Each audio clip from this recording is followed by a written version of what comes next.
आप एक एक्सपीरियंस बताता आपको। एक कल्पना करो एक कल्पना करो, ये समंदर है, इस समंदर में पानी कम कचरा ज़्यादा है। एक मायावी दुनिया जहाँ पर आदमी एकदम उलझ जाए, है ना।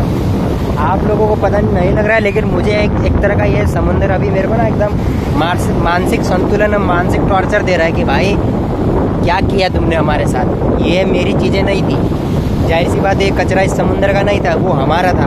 हमने अगर बोतल बनाई तो अपने सुविधा के लिए, पानी पीने के लिए बनाई थी। समंदर को बोतल का क्या काम है? हमारे घर के कचरों का इस समंदर को क्या काम है? अभी आप देखो, अगर मैं कैमरे से दिखाता आपको तो इस समंदर के दो कलर आपको दिखेंगे। एक कलर तो वो जो ये आगे वाला है, जो ये पूरा कचरे वाला पार्ट है, ठीक है, जिसकी खुशबू लेने के लिए हम लोग आते हैं यहाँ पे। ये देखो, ठीक है। दूसरा, थोड़ा अंदर जाओगे तो आपको कलर थोड़ा अलग दिखेगा, क्योंकि वो पानी साफ़ है। बेसिकली वो लहरों के साथ वो कचरा वापस भेज रहा है। तो हम लोग क्या मतलब, मैं सही बताऊं तो मुझे कुछ भी समझ में नहीं आ रहा कि मैं क्या बोलूं। बट हाँ, मेरा ये कहना है कि अगर हम अपने इस मुंबई शहर के ड्रेनेज को, अगर तो ये ड्रेनेज का कचरा है तो हमें उसको चेंज करना होगा, उसको डाइवर्ट करना होगा। और अगर हम डाइवर्ट नहीं कर पाते तो जो ये चीज़ें हैं, जो ये कचरा है, इसको कैसे भी करके क्लीन करना होगा। ये समंदर को प्रोटेक्ट करना होगा, क्योंकि आज से आने वाले 10-12 सालों के बाद जब हम लोग फिर से यहीं खड़े रहेंगे ना, तो फिर हमें समुद्र की लहरों के साथ लहरें नहीं दिखेगी, कचरे के थपेड़े पड़ेंगे मुँह। किसी का कुछ मुंह पे अटक रहा है, किसी का जूता मुंह पे आ रहा है, किसी की प्लास्टिक की थैली मुंह पे आ रही है।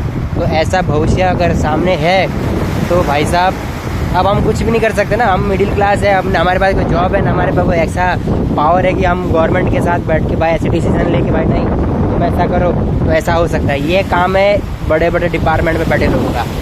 वहीं इसके अपोजिट साइड में देखो, मैं पॉजिटिव बात करने की कोशिश कर रहा हूँ। हम लोगों ने ट्रैफिक का इतना अच्छा सोचा, सारा ट्रैफिक अंडरग्राउंड होके बाहर निकलता है, अंडर पूरा समुंदर से बाहर होके इस बांद्रा वर्ली सीलिंग पे मिल जाता है। तो हमने ज़मीन खोद के पूरा इसका सॉल्यूशन निकाला, तो क्या हम इसका सॉल्यूशन नहीं निकाल सकते?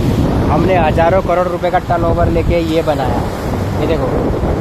उसके बाद हमने ये देखो, इसमें इसने पहला भर के कचरा उसमें डाल दिया है। क्या बोले भाई, क्या बोले।